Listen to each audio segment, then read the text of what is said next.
Still the Place with Laura Layton, Courtney Thorne-Smith, and Daphne Zuniga, an iHeartRadio podcast. Hey, you guys. Melrose Minute. Hey, welcome back. Jump in here and gossip and have memories and how when we were all fabulous in the 90s. We get to talking about this stuff. Like, remember when?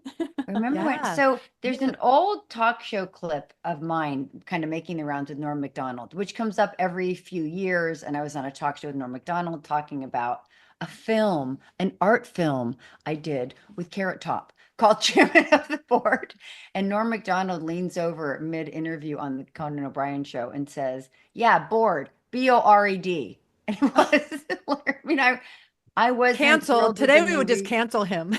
Well, no, but it was so genuinely funny. Like Conan kept saying, I'm sorry. I'm like, are you kidding? Getting teased by Norm Macdonald. I thought it was hilarious. And I wasn't, I knew the movie was what the movie was. So I didn't take it seriously. So we thought it would be fun to talk about talk show experiences or live TV experiences. Like what comes to mind when you guys think about moments like that, when there's this really surprising thing that happened on live TV and you just have to kind of roll with it? Do you guys have any stories like that? Speaking of Norm Macdonald, he is that guy who just has the greatest. He thinks if it's funny, say it. And it doesn't matter if it might be a little bit like, oh, ouch, if it's funny, say it. And he does. He was in the SNL cast during the time that I hosted Saturday Night Live. Was he doing Weekend Update? He was so extraordinary. I mean, we miss him so Yeah. much. Rest in peace, Norm. He was actually really kind to me. I was on the same plane with him flying out to New York. Really? He was just hooking you in so he could make fun of you later. He was like trying to get material, I'm sure. It was like in the best. And there was no shortage of that for sure on SNL. It's like I got there and they do a little bit of it's just a whirlwind of trying to put together what the sketches are going to be for the week. And you go into these meetings with all the writers and the cast and everybody's there and they're throwing out pitches of ideas. And they're sussing you out. They're kind of, assessing what can you do and who you are. And it basically was noted, well, since you're so exotic, we should probably do so. And it was very clear that they were going, okay, you're such a plain Midwestern person, but they sort of made fun of that in a way, like, okay, let's, So I had this goofy sort of exotic, gypsy sketch with Norm Macdonald. And anyway, That's I mean, great. It was truly the most exhilarating experience. Was it terrifying too? Absolutely terrifying and exhilarating, unbelievable. And I wish it hadn't been wasted on me as a 25-year-old girl or 26, however old I was, just wide-eyed and overwhelmed. And, it was just this wonderful experience I'll never forget. It's, maybe the thing that I'm most proud that I got the opportunity to do that. That's extraordinary. Yeah, That was that's amazing that you got to do that. But Yeah. talk shows are a whole different live beast anyway. Anything can happen. And for you, Court, Norm was the other guest on the couch and he's interjecting when it's supposed to be kind of like your turn to talk about your stuff. And he's interjecting, doing his thing. And the unexpected thing that you kind of have to go with is so. But it's so much fun because people who haven't done them don't know is you have to do this pre-interview. And a good pre-interviewer will chat with you and make you feel funny. A bad pre-interview will say, tell me something funny. Tell me a funny story. And you're so on the spot. So they they're going for these stories that you're going to tell and you have to make sound spontaneous.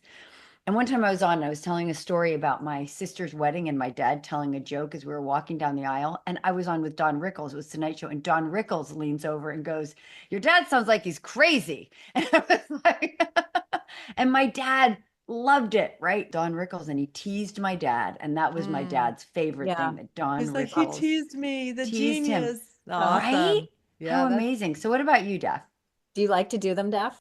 There's one that I've seen around that I remember doing with David Letterman, and he was going after my boyfriend. My boyfriend at the time was named Billy, and he's like, Billy, what kind of Billy man is Billy? What does Billy do? And I'm like, oh, he's a professional. And he interrupted me and said, wrestler. God, I was hoping you were going to say wrestler. So how's Billy? Is Billy good? So what's Billy like? I go, well, he's a chef and he cooks. Oh yeah, what does he cook? What do you eat? What do you eat? And I just felt so like fish. And then he went through all these different kinds of fish. And I felt so thrown off. I thought I was going to tell like you said, Courtney, the stories that you go through with the producer beforehand. Right.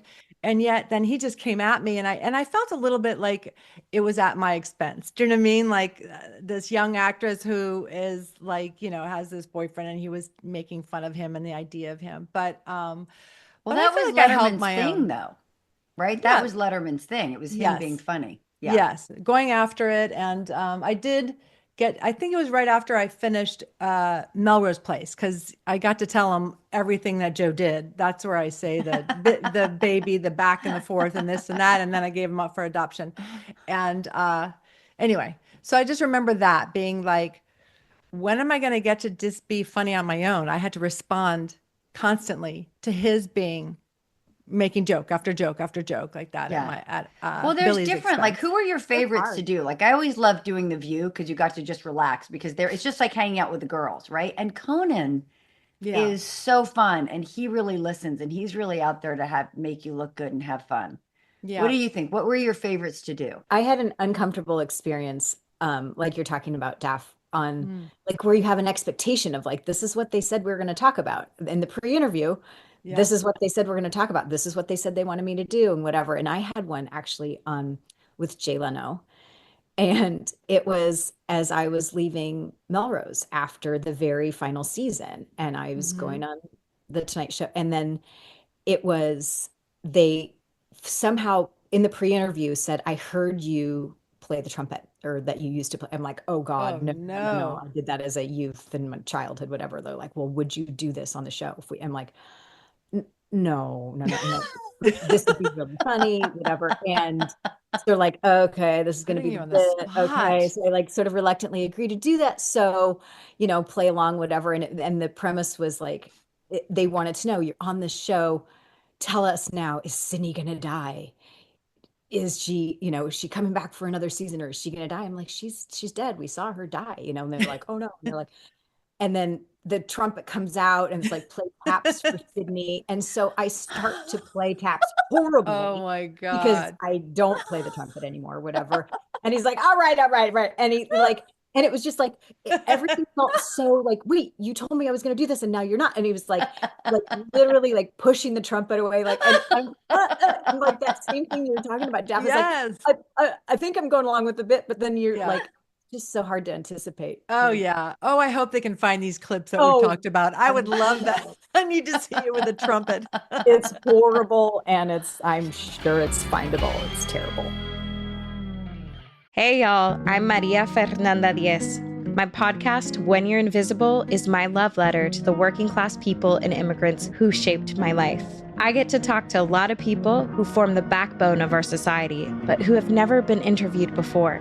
Season 2 is all about community, organizing, and being underestimated. All the greatest changes have happened when a couple of people said, this sucks, let's do something about it. I can't have more than $2,000 in my bank account, or else I can't get disability benefits. They won't let you succeed.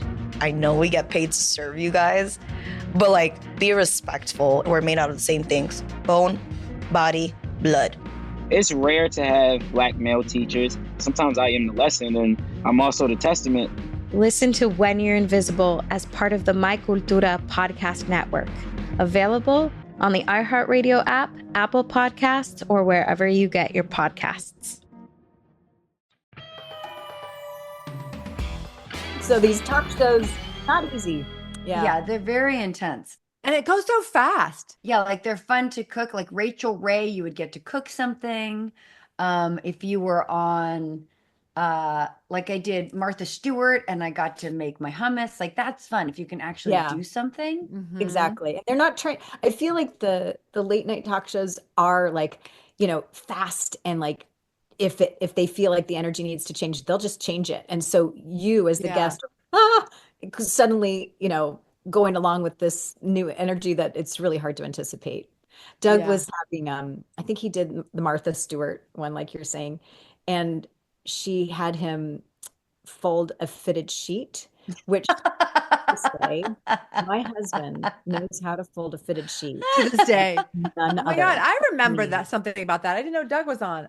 To this day, every time I fold a sheet, I think of Martha He's the one Stewart who though. taught you. I'm sure that he's the one who Hilarious. taught you how to do Maybe I it. was watching it because Doug was Next on. time I see Doug, I'm gonna have him show me how to fold a fitted sheet. Mine Yeah. mine end up a little lumpy. I did one. It was, oh my God, I was mortified. Do you remember Greg Kinnear had a talk show back in the Yeah. day? Was that Yes. the 90s? Yes. So I did the Greg Kinnear show, and right before I was so nervous. Before we went on, I went into the bathroom, and so that nobody could hear me pee, I unclicked my, you know how the mic is, there's a mic pad box behind already you, and then mic'd, yeah. I was already mic'd up. And so I'm in there, I'm like, haha, they're not going to hear me pee. So, and then I just walk out, I get all ready, and I go back out. And we're sitting there live, and Daphne's singing, blah, blah, I come down, and suddenly somebody goes, what?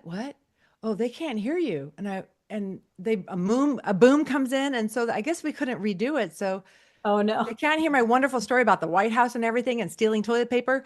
And all I'm thinking is like, I just go, oh my God, I went to pee. And so I just told everybody what the hell. I go, I'm so sorry. I turned it off. And he goes, we don't sit around listening to our guests pee. I just want to let you know that's not a thing. And I'm like, still, though, if I'm working on We all something, because you do. always wear mics now, and I always turn it off before I pee because you don't, it's so just private. remember Yeah, to turn it back on. You don't know if the sound guy's just checking mics at that moment, and Well, Yeah. they should check before you go on. I mean, That's they the just sit thing, they around should in always between check before you setups, go you know, on. all they got to do is go, let's see what old Daphne's doing in there.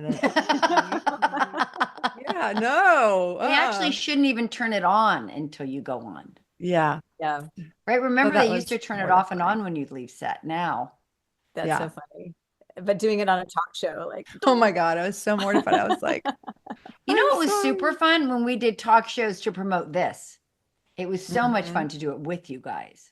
yeah, Like, that takes all the pressure off because, like, we're up Yes. there having a ball. Then suddenly, Yeah. same thing. It's like I talk about The View or one of those shows where they're the talk.